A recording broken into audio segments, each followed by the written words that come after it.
Okay, good evening. My name is Sherry Sanderson, and I'm the director here at the Boulder Junction Public Library. And joining me tonight from the Boulder Junction Area Historical Society are Josie and Jane. Thank you. And we are so pleased you could join us tonight. This is our program that we are doing in conjunction with the Boulder Junction Area Historical Society called OurStory. We've been doing these every month since May and also last year. And this is our second to last program. So we have one more coming up in September. That will be on Thursday, September 25th. And the volunteers from the Dr. Kate Museum and Historical Society are going to come up and talk about Dr. Kate Angel on Snowshoes. They're going to talk about her whole life with hopefully a lot of focus on her Boulder Junction years. So she does have a lot of strong ties to this area, but she also does have ties to other areas as well.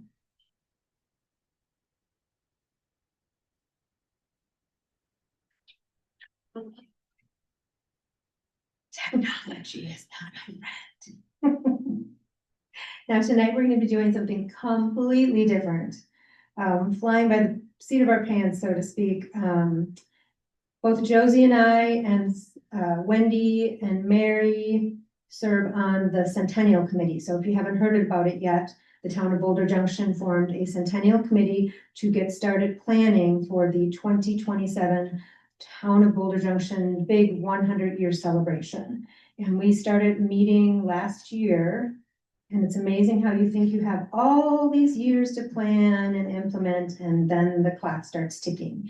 And so we came up with, or I came up with, and other people went along with me. We came up with the idea of trying to get some story gathering started. So we brought out some information at the History Day that the Historical Society did on Muskie Jamboree weekend. We're going to do something here tonight with story gathering. At Colorama, I believe there's going to be some story gathering. And what we're trying to do is gather written stories, oral stories, video stories, and it can be anything. It just has to be about Boulder Junction. I know there's other good stories about the Northwoods, but we're trying to focus on Boulder Junction. It could be recent as last year or as far back as more than 100 years ago. We just want to be able to put together these stories to paint a picture of what Boulder Junction means and what Boulder Junction is like. So Mary created a website for the Centennial Committee that is boulderjunctionhistory.org. Yeah. That you can submit the form online, you can type it up into a Google form, you can upload a document, you can upload an audio file or a video file, and then just for old-fashioned time's sake, I did a good old printout tonight. This is what the online form is, but you can actually handwrite your answer. There's plenty of room on the back to write your story. So if you don't want to share a story tonight, or you think of something later, grab a few of these. They're on the table over here, and we'd love to. If you know somebody that's not here tonight that has a story to tell, please grab some of these. And then the other opportunity we're going to have is for people that don't like to come out at night, maybe people that don't want to talk in front of a whole group.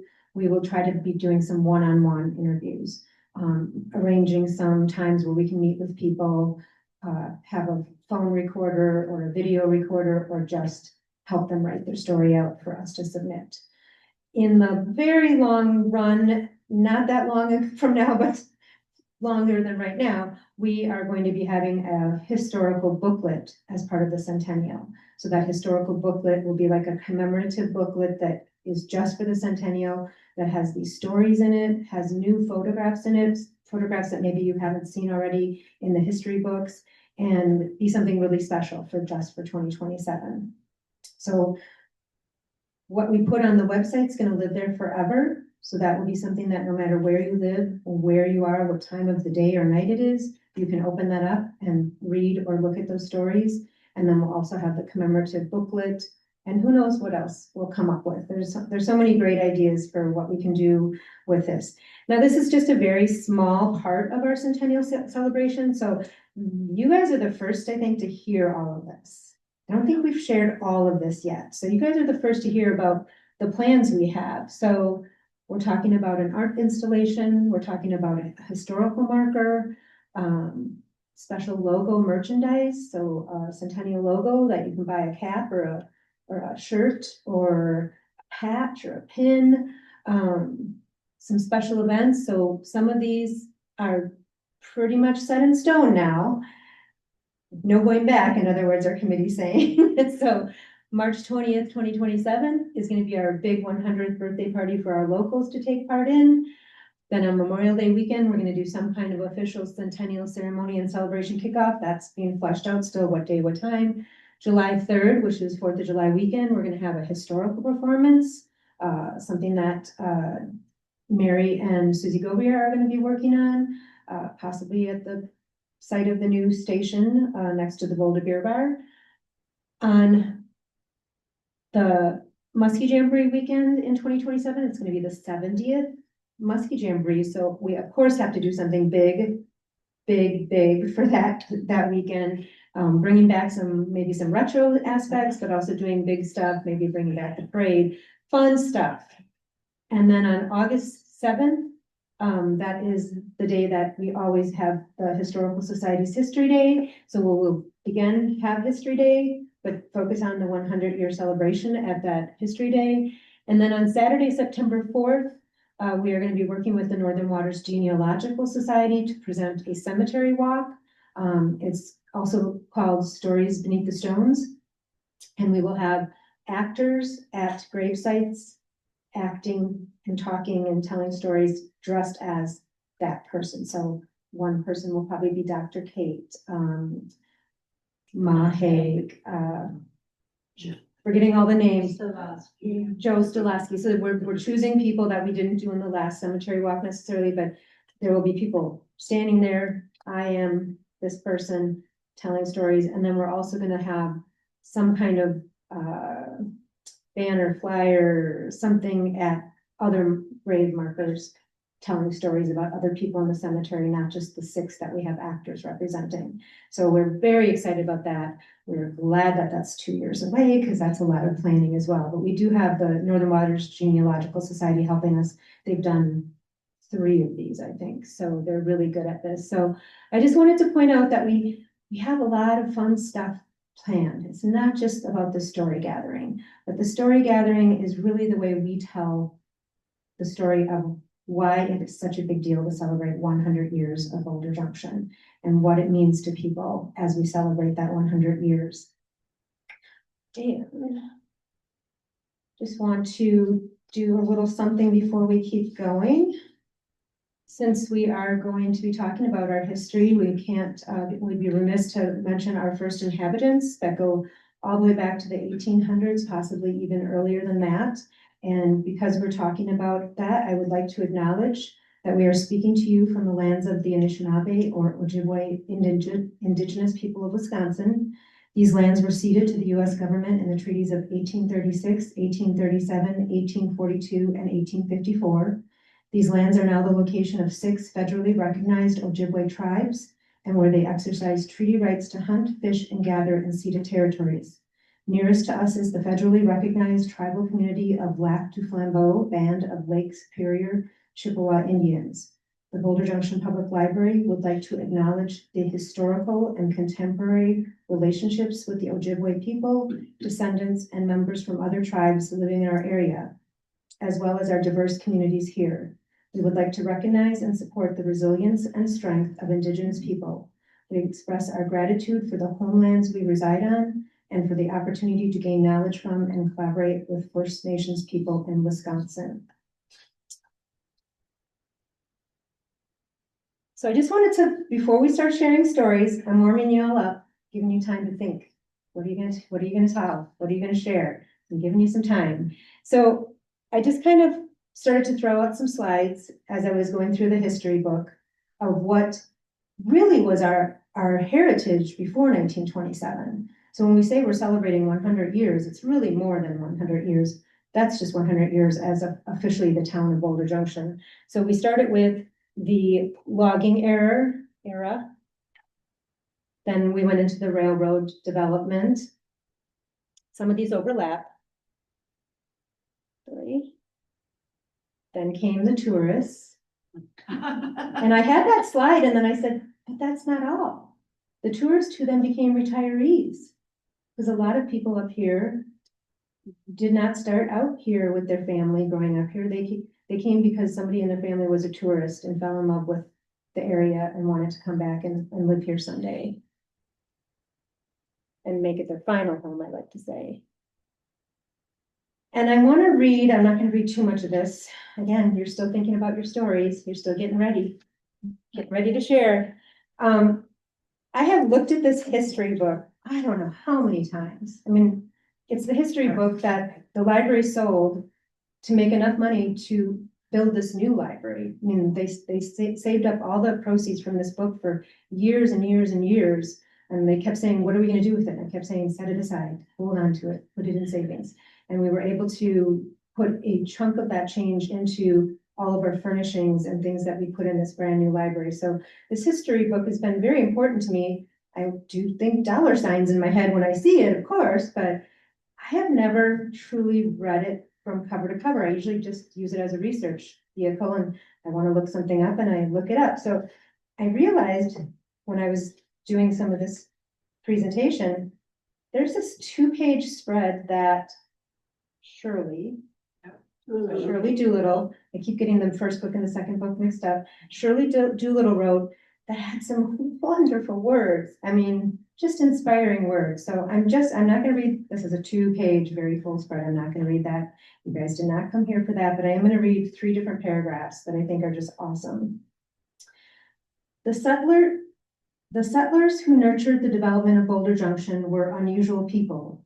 Although they had various reasons for coming here, entrepreneurship, logging, the railroad, homesteading, a new start, escape from the city, work, cheap land for anticipated farming, or family connections, those who stayed possessed qualities that gave the next generation a legacy of character, skills, and experience. Like that. The founders of Boulder Junction were planners and self-disciplined workers. With great determination, they carved out a life and a future here, refusing to believe that anything was impossible. They had an inclination towards strong independence, yet balanced it with highly cooperative effort.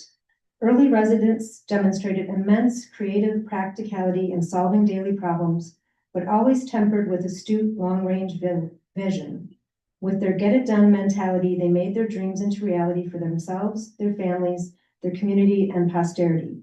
No matter how long something might take or how difficult it might seem, each progressive step taken required great determination and manpower, most of it voluntary.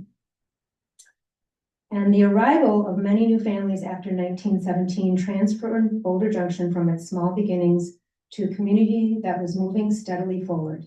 The town was separated from Arbor Vitae in 1927, becoming its own entity that included the area north of a horizontal line drawn midway through the original township. One cannot read the minutes of early town meetings without being impressed by the well-ordered priorities, wisdom, sense of fairness, and responsibility evidenced by the first officers and board members. Fred Haig Sr., the first town chairman, set up a committee to promote goodwill and cooperation. A health officer was appointed and a health committee was formed. The board's vision of the town's future in tourism made road development a top priority.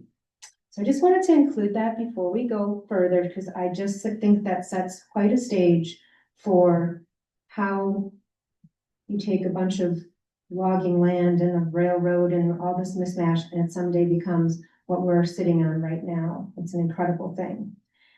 So this way we have this set up tonight is whatever anybody wants to say. It's being recorded. I'm just going to turn off the slideshow. So whatever we see, Oh, you could read that up there. I like that up there. and I don't know why it stayed up there, but that's okay. But that's not what everybody on Zoom is seeing. Everybody on Zoom is seeing all of you. So it's being recorded. I ask if anybody is going to share anything or even ask a question or say anything that we use microphones, because then the owl will pick that up and it'll show up very good on the audio for us to, or the video for us to watch later. So I do ask, we have 3 microphones. I just put new batteries in all of them. They're all good to go, ready to go. And I guess I'm gonna I'm gonna be the teacher. I'm gonna call on the first student. And that's Wendy. Wendy did bring something tonight. I did read it. No, I didn't write this out. You didn't have microphone.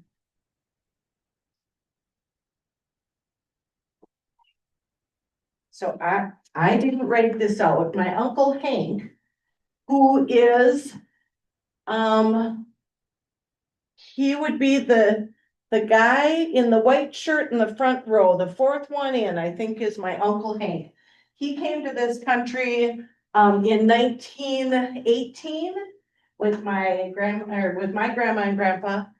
They came over from Minneapolis, from New York State to Minneapolis to Boulder Junction to have farmland. So he came over, and my Aunt Kate, who I think is the littlest one in there, was the, came over, she was a baby when she died. But Uncle Hank, when Shirley was writing this book, she was gathering information from a lot of different people, and in, our house, Dad was working through some stuff, and he came across a letter that Hank had written to Shirley Doolittle. And it's really long, but I'm gonna read the last PS's. So he's got a whole page and a half of PS's. So, in the beginning, he talks about a lot of different people that we may or may not be familiar with, names we may or may not be familiar with. So I didn't want to read all of that. So it says, this book of Boulder Junction is really great, he said. P.S. I remember youth and adults dancing at High Lake School. We stacked the student seats and desks to one side of the schoolroom and danced to the music of a hand-cranked Victrola, which I frequently operated. I remember square dancing at the town hall. Now, I'm not sure which town hall it was, but I'm thinking the one by the community church when it was way over there. Ralph Hammond played the violin, called the dances, stoked the big pot-bellied stove, and spat his chawing tobacco, all without missing a beat. I remember box socials and cake socials, where beautiful box wrapped and ribboned boxes full of food were auctioned off to the highest bidder. I was heartbroken one night because Frank Hammond outbid me for Donna Boudreau's box. I remember Will Alt starting his sawmill up on what had been our South 40. I remember Sunday school and church at High Lake School and the town hall with Mom Haig playing the old pump organ or leading the singing. I remember her inviting the visiting pastor home for Sunday dinner, and this goes back to determined people, and making do with the old red rooster and dumplings. So, but Uncle Hank he was a great storyteller. But he was here from the very beginning, so I'm looking through our history and our family records just to look for more things that maybe will prompt stories. And I just want to share one quick thing. This is what you do to need to capture stories. Today, my sister Vicki and I happened to be sitting at my mom's house, and Vicki was talking about this event.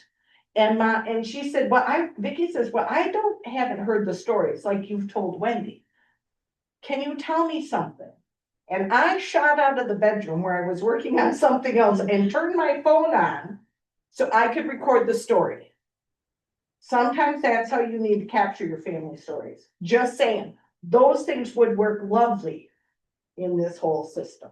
So, right. Who's next?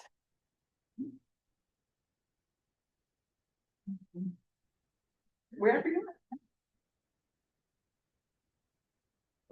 I'm Sue Kern and I live on Trout Lake.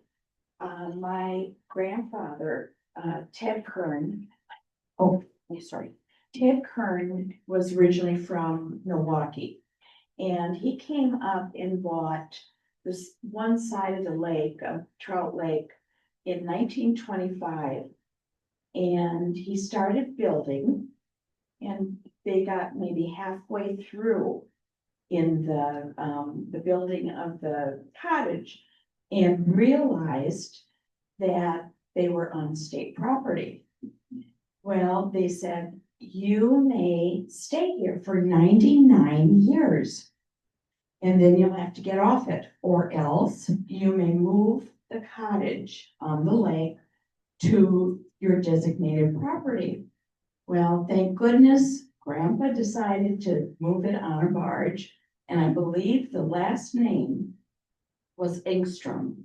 I was talking with Ann just a minute ago, and she remembered that name. Do you remember that name, Dick?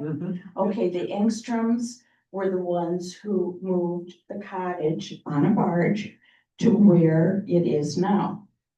And thank goodness he decided on that, because we would have been off that property in 2024. So that was 100 years ago. And of course, we're in our 5th generation now on property. Well, the 5th generation comes to visit, they don't live there. Also, I remember my father talking about standing on North Creek and Kern Lane at the corner there, and he could see the lights of Boulder. And that's a good 3 miles away, 4 miles away. What else? Oh, I remember my grandfather also, when he would drive up for the summer, he'd bring his six kids, including my father, and a Saint Bernard dog.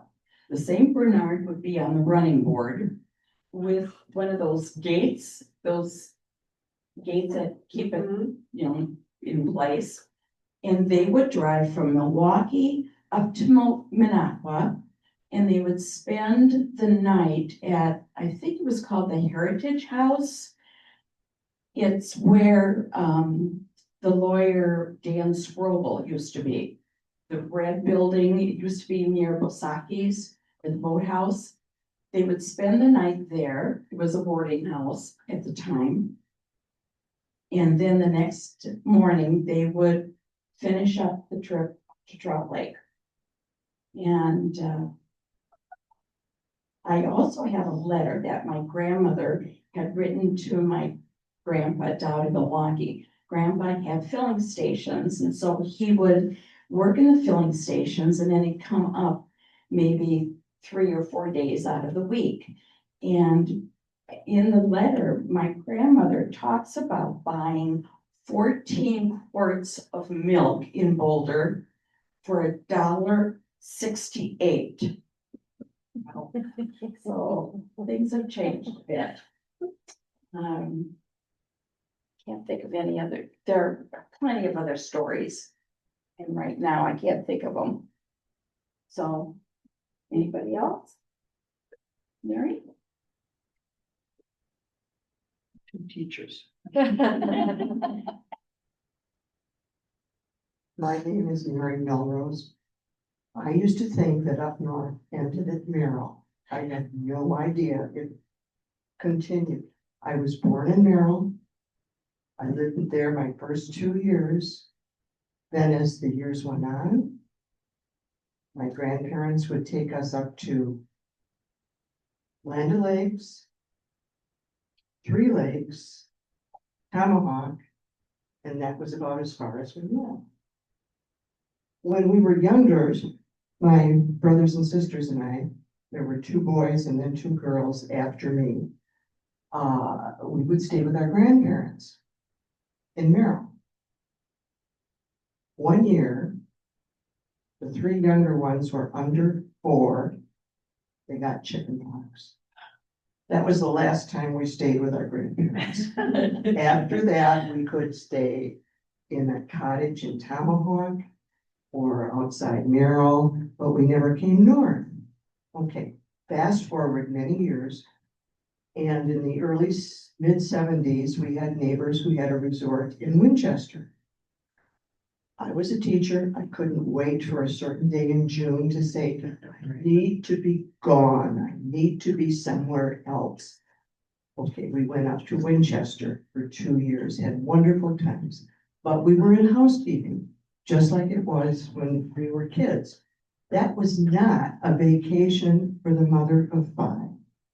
nor was it even a vacation for a teacher who was really tired. My husband had been up fishing and said, I found this place. It's wonderful. We're going there. It was Wildcat Lodge when Shirley and Clyde Bailey had it. We had such a good time that each year we said, can we stay another 2 days?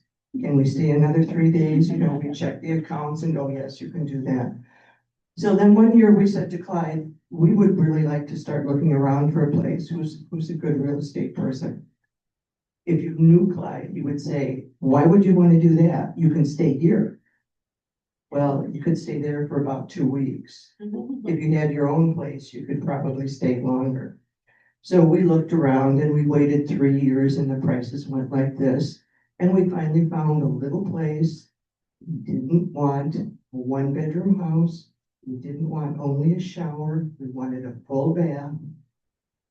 We got a 1-bedroom house, with a shower that needed replacing. The first year we were there, the 20-foot well point died. We needed a new well. Next year the furnace went, and we kept coming, and we kept coming. And another time, when I was retired, I came into the library and said, I've met so many wonderful people in Boulder, and I can't list this long list, but Ann knows who I'm talking about. That's Ann Olds. And I think it was Jenny's last year. I don't think Sherry was here. And Ron Cochran had just started the outside library sales. And everything fit in his Mercury marquee, 2 or 3 tables, the books, the canopy. And at any rate, when I went in to see Jenny, she said, oh, we have so many inside volunteers, and you're young. Would you work outside with Ron? I've been working outside since 2000, I think. I'm not quite ready to stop. I am now probably older than most of the volunteers, and I love it.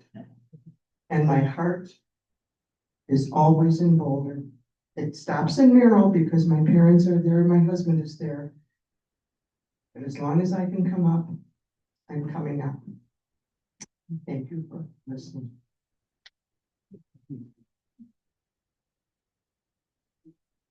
I'm gonna try a different microphone. It's causing some It feedback. might have been that I wasn't holding it right up here. No, it's a feedback issue. I'm just gonna see if a different microphone causes feedback.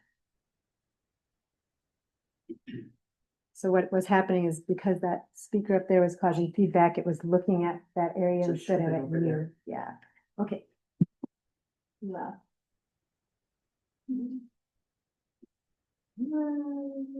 Josie, get me in this. I've got a little bit more. Otherwise, I have some good stuff from the book as well.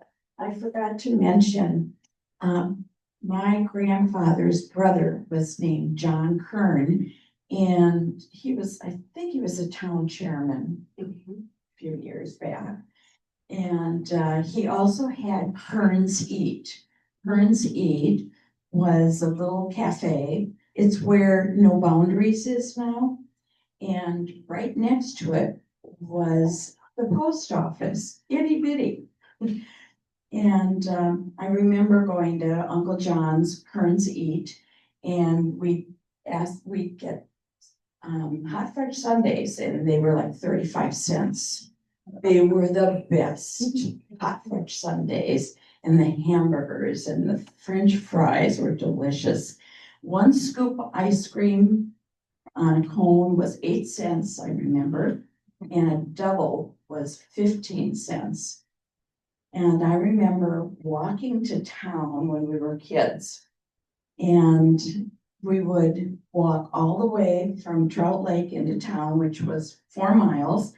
And my dad would say, okay, we'll pick you up when you get to town, meet us at Tippy's, because Dad and his brothers would have a quote unquote board meeting at Tippy's. And so we would meet them there, and I remember playing on those poles out front. Remember the poles, those metal poles? And of course, we'd always go to Uncle John's for an ice cream. But I remember one year, the first year Pastor Anderson moved up here, he was driving into town and we were walking to town and we saw the car coming. We didn't know who it was and we wanted to ride into town. So we let my little brother, Steve was maybe 4 years old at the time. We had him stay on the road and all of us hid in the woods. And so Pastor Anderson pulled over to pick him up. And of course, we all came out and we were cheering because we were able to get a ride. And he laughed about it all the way into town. But, those were great years. But I remember also driving into town. And whenever we'd see the first glance of town, we'd all say, I see town, I see town. It was a big deal back in those days. Okay,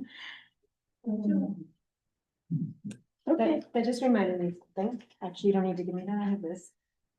Set that down. You just mentioned that John Kern was a chairman, and I'm just gonna read the town chairmans of the past. 1927, Fred Haig Senior, 1931, Peter Anderson Senior, 1934, Norman Drusen, 1939, Peter Anderson Senior, 1942, Norman Drusen. They're taking turns. Do we have like term limits and you had to be off one before you could get back on maybe? 1947, Eric Olson, 1949, Peter Anderson Senior, 1953, John Kern, 1955, Eric Olson, 1963, Wallace Jolin, 1971, Walter Haig, 1975, Fred Minshausen, and 1981, Jeff Long. So that is quite a list of famous names, at least famous to me, because I've heard these names mentioned so many times. Sandy, do you want to share a story now that you walked in and we're all staring at you? Oops. Do you have a story to share? A story to share? I did mine. I was up What did you twice. share? She just wanted to I don't say- want to repeat it. Well, think about it. I'll do one. Okay, what are we doing? Lindsay.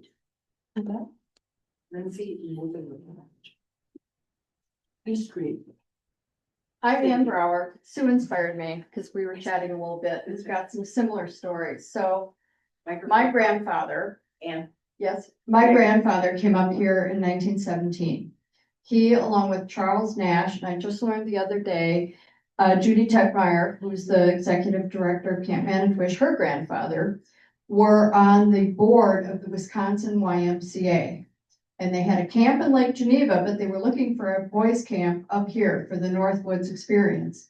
So they'd been looking for a while and hadn't found anything, and they came up here on the train, and they met Billy Paquette, and Rabbit's Foot Resort became Camp Manitowish. And so in the process of examining that and negotiating, my grandfather said, I've fallen in love with this area. I'd like to buy property. So he asked Billy Paquette, is there any place up here, any land that's for sale? And he pointed across the lake and said, oh yeah, I own all that. You can buy some of that. So my grandfather bought 9 acres on the point as you come in from the river. And they started building in 1921 and finished the cabin in 1922. And I believe the Beldens beat us on the lake, so they're the oldest family on Boulder Lake, and should be part of this. But my dad would talk about growing up because every summer was spent in Boulder Junction from the time he was born. So he was born in late 1919. His first summer was 1920. They lived in a little cabin that rumor has it was built back sometime in the 1800s. We don't know when, but it was a 2-room cabin and the pot-bellied stove that my grandmother cooked and heated on, and a porch. And they lived there as the cabin was built. And my dad grew up spending every summer up here. He was a camper. He worked at the camp. He grew up with Andy Olson. And I followed him. I'm the 3rd generation owning the property. And I grew up with all the kids from town. So I grew up with Susie Klassen and Kathy Ashton and Connie Thrall and Chris Nelson and a whole bunch of other kids, but we became lifelong friends. I still see those who are with us, see them on a regular basis. But my dad would talk about those early years, and he would come up on the train with his mother. The Milwaukee Road came up from Milwaukee, and they would put the trunks, the dog, the car on the train and come up overnight, and they'd get off at the train station, and you could see Trout Lake, because there was not much standing after the logging. And town was quite small then. Williams were there, Pauquettes was there, but town grew, and by the time I was a kid, I remember 5 gas stations, 3 grocery stores, 2 sporting goods shops, 2 lumber yards and hardware stores, and a whole lot of trouble that we would get into in town. But also, when we drove out to our place, there was no Airport Road. Airport Road didn't go in until sometime in the late 50s. Our road went down to Big Boulder Lodge and our property. And Big Boulder was originally called Benham's when my dad was a kid. It was Big Boulder by the time I came along. But I grew up with having a pump on the back porch, a dumbwaiter on the back porch, kerosene lamps, and an outhouse, which today we call woodshed. Yeah, it's a tool shed because they're not legal. So that's just some of it, but listening to Sue and Sue's stories, so many similarities. So it's fun to hear about all these things that went on way back when, and to see how town has grown and progressed and how much it means to all of us. So more to come. Moving out. I'll share a story. Okay, yes, Mary, please. As the youngest and newest here Yes. tonight. So my name's Mary Jones, and in contrast to, I think, everyone else in this room, I am the first person in my family to be in Boulder Junction. And prior to 2 years ago, I had never heard of Boulder Junction. So my story, I'm kind of serving as an example of what we're looking for, not what we're looking for, but that we want stories from people who are also newer to the community, because everyone's stories are important. But I'm going to share my first real impression of Boulder Junction. So about 2 years ago, and just over 2 years ago, it was spring of 23. I loved my job, had a great job in Central Illinois, but I was looking for a new adventure. So I decided to see what else was out there in the world, where else I could go. And I really hadn't told many of my friends what I was doing. But I was talking to one of my really good friends.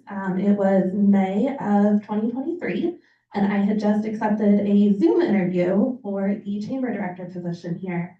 And I was telling my friend that I had this interview lined up. I was excited for it. I looked up this community. It looked amazing. And he asked me where it was. And I told him, oh, it's just this tiny little town in northern Wisconsin. And he's like, no, what town? And I said, Boulder Junction. And he said, if they offer you a job, take it. He didn't know what the job was. He didn't know who I was talking to, what I was looking for. He said, any job, if they offer you anything, take it, move out there, don't look back. Boulder Junction is one of the best places I've ever been, and I would give anything to be there. And I took his advice, and here I am.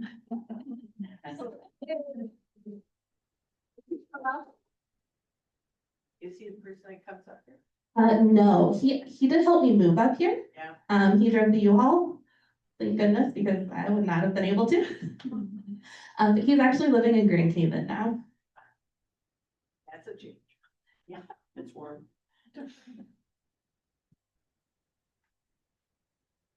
This is just an aside, because my husband and I think it's really funny. When you said that, my reaction when somebody says, where are you from? Is, oh, in Colorado. Yeah. They never ever understand that Boulder Junction is not in Colorado. And we were in Colorado for a vacation. We said, let's wait and see how many people that we talk to say that. And it was way more than ever before. Is there a tagline? Not the one in Colorado? I don't know, but that is a good story that your friend knew of Boulder Junction.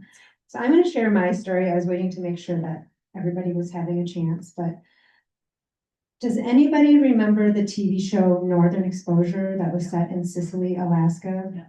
So my then boyfriend at the time, soon to be fiance, soon to be husband, that was our favorite show. Like we drop everything the night that's on. It was before DVR.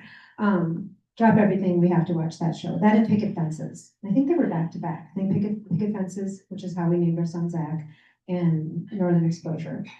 So when we were dating, his family has a cottage, which is now a home on White Sand Lake in Lac du Flambeau.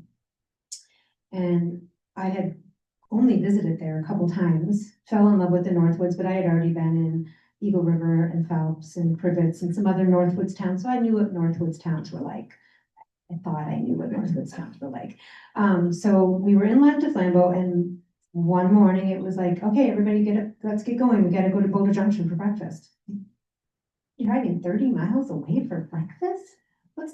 Where's the pancake mix? Come on, you don't need to drive 30 minutes for breakfast. So I'm like, okay, let's get in the car and drive to Boulder Junction. I have no idea what Boulder Junction is. I just think it's the craziest thing in the world.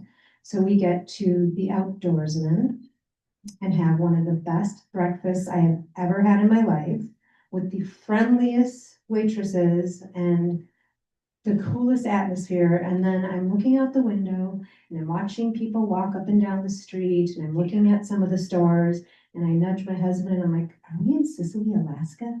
This feels like that show where everybody is saying hi to each other when they pass on the street. How does everybody know each other? I don't know. That doesn't happen where I live. And we just fell in love with Boulder Junction, just sitting there and thinking about, could you live in a community where everybody not only is this friendly, but they all know each other and they all are so nice to each other and polite to each other. So never even in the back of our head though that we would ever live there. That was just a place you went out to breakfast. Maybe you could come back another time and do some shopping, but it was never a thought that we could ever live there. So fast forward more years ahead, our brother-in-law and sister-in-law, our brother-in-law gets a job as the executive chef at Dairyman's. And they moved to Boulder Junction. And we're like, you can live in Boulder Junction? You can make a living in Boulder Junction? Really? Wow, that's crazy. I was delusional enough to think it was summer jobs only. That's the only jobs in Boulder Junction are during the summer.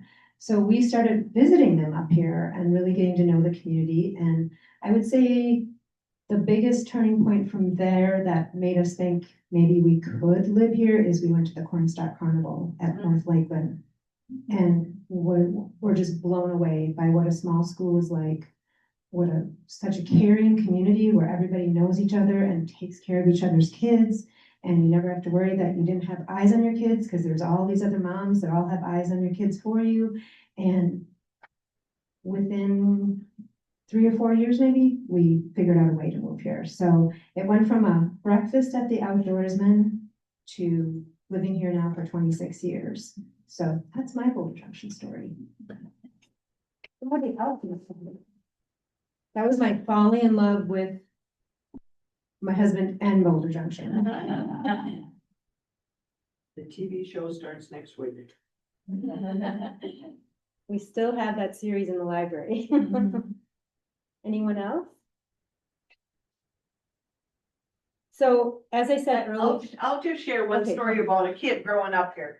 So. Which one am I on? And if you're loud enough, Okay. by the owl, you're probably. All right. So growing up here, being a original, not a transplant, is a whole different experience from people who come to vacation. Someone this summer asked me, you must have a lot of fun up here in the summer. And I went, what? You have got to be joking. From the time we were little, we had jobs. We were helping at the cottages. We were helping at the restaurants. My first job was at Forest Lodge, but I said, the way you got a job was you ran into Joyce at the George's and said, Joyce, do you need a waitress this year? And she said, well, yeah, come on, you can start on this date. We didn't interview. I knew nothing about interviewing when I got to the real world, but growing up here is totally different because we always were those people that cared for the other people. We were that waitress that was friendly, and that was just who we were.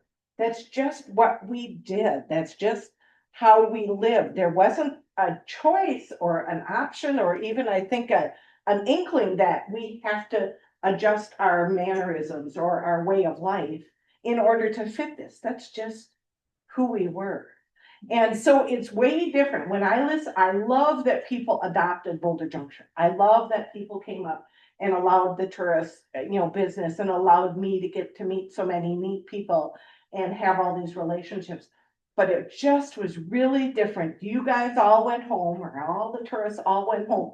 And in the middle of February, we were there with the snow pile in the middle of the road between George's and the hardware store. And they'd make these little cutouts so you could get through. And we just kind of did our own thing with the kids that we knew, with the families that stayed up here, and waited for y'all guys to come when the snow melted. So that's the difference in being someone who lived here all their life by choice to live here all their life, and those that came and adopted Boulder Junction as their place to be. Sherry, may I add to that? May I add to that, Wendy?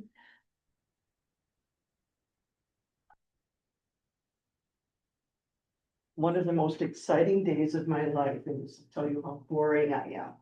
Someone who had been born in town, lived in town her entire life, introduced me as, this is Mary. She's up here in the summer, but she's okay. She's like one of us. And I was like,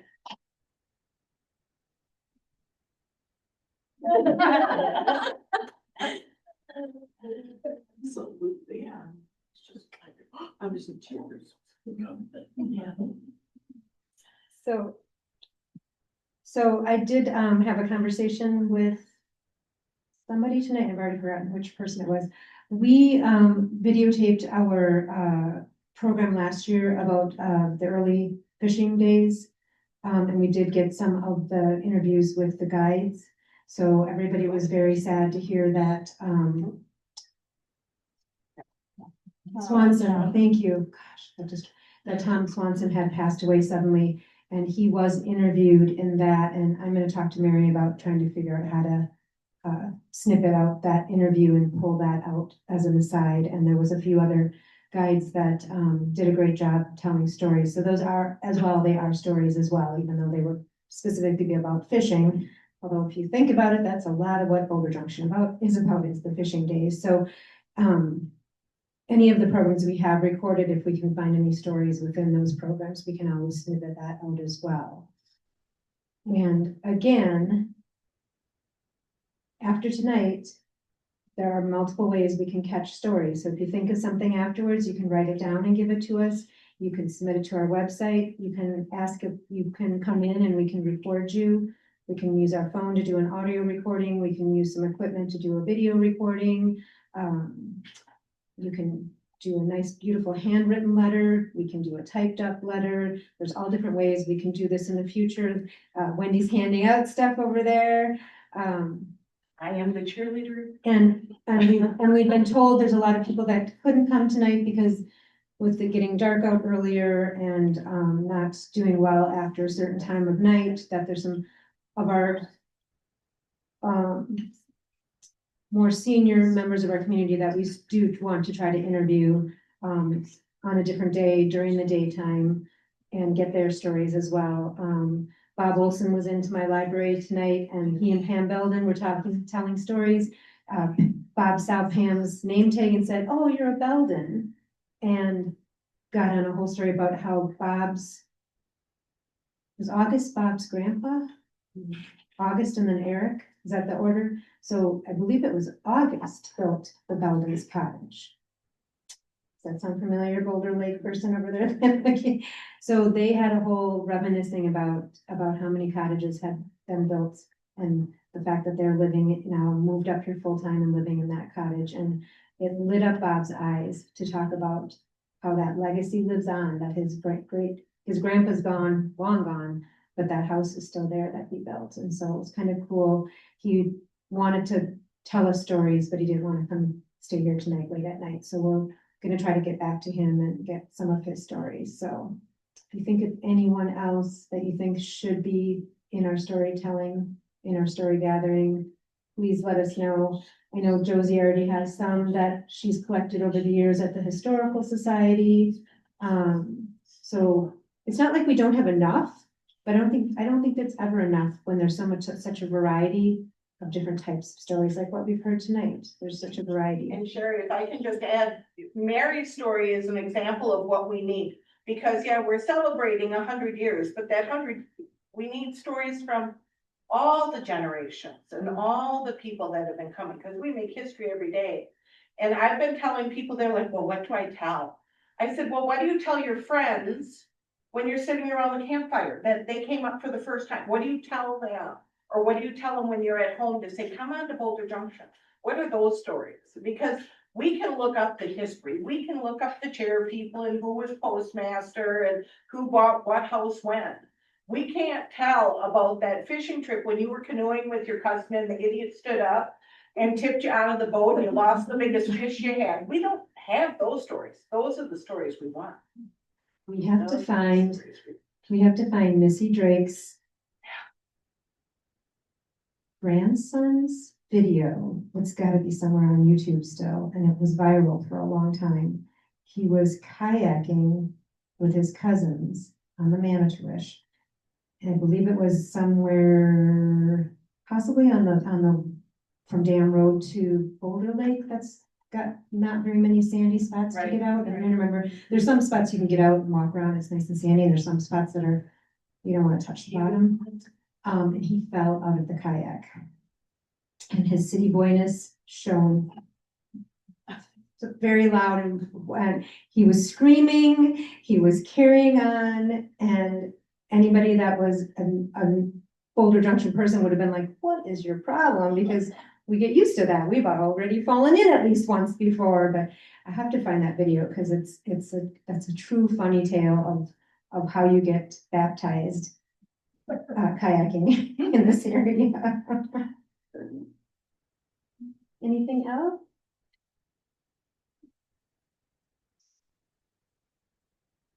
Okay, like I said, this is just the beginning.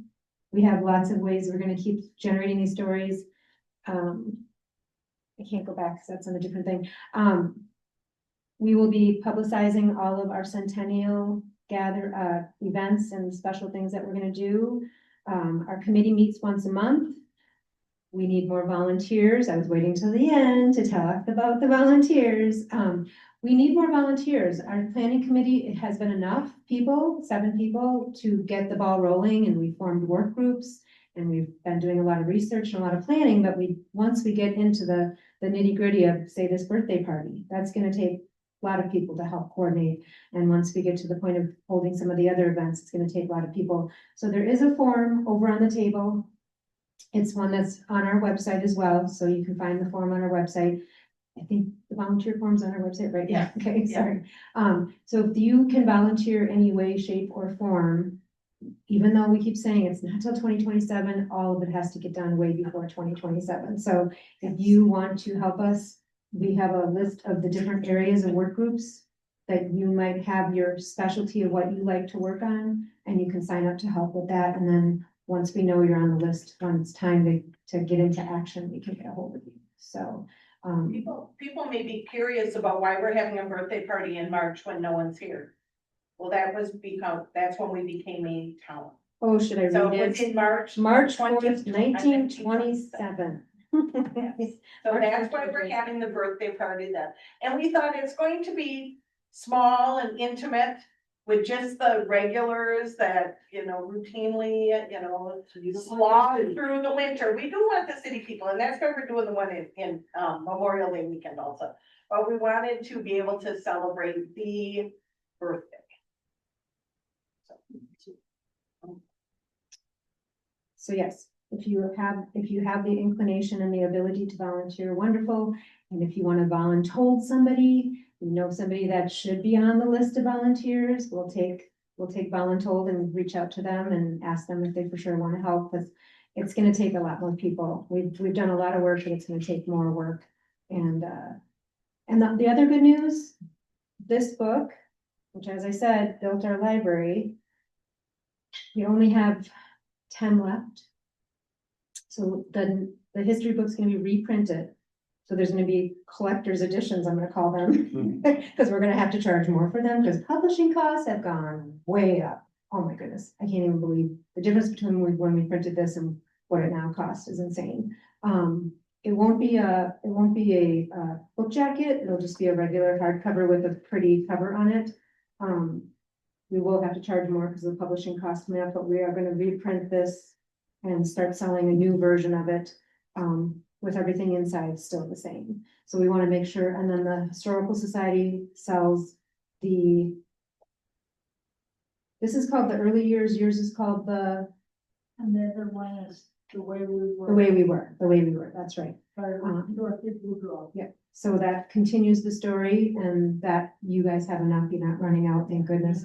So we have already put in our order for our books, and we hopefully will definitely get them in time. We had a panic when we realized, oh my gosh, we have to start from scratch and find the publisher and get all these printed, but there will be a special edition, collector's edition, I'm gonna call it, of the new history book, because it's really the old history book that looks new. So, Do you still have those for sale? yes, we're down to maybe 10. And so find them at the library then? Yes, we sell them at the library. Actually, the Historical Society, when they're open, sell them as well. Moon Deer sells them. Sport shop sells them. The Sport Shop has some. I feel like there's one other place.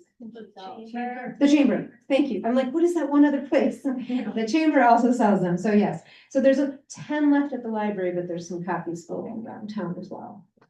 And same with the second book, they're sold at multiple places, so.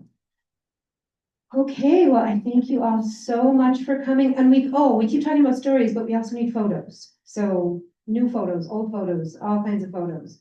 We'd love to see stuff that we don't have already, places that, A photo that has a story to go with it. photo that has a story. Yeah, if you have a story and it has a photo to go with it, even better. So there's also ways to submit that. So if you have questions, you can contact Wendy, Josie, Mary, or myself, or anyone else on the committee. You know where to find us all, because we're all always around in our town haunt, the local places that we always are, and would be glad to keep working on anything in the future with helping people get this done. I'd already sort of mentioned with Anne that we can find a way to scan photos, so you don't have to give us your photos. We're not gonna own them. We're gonna scan them, digitize them, and give them back to you. So you don't have to give away your family photos. We just want to scan them with your permission. Okay, well, thank you all so much for coming tonight. Thank you for all my helpers.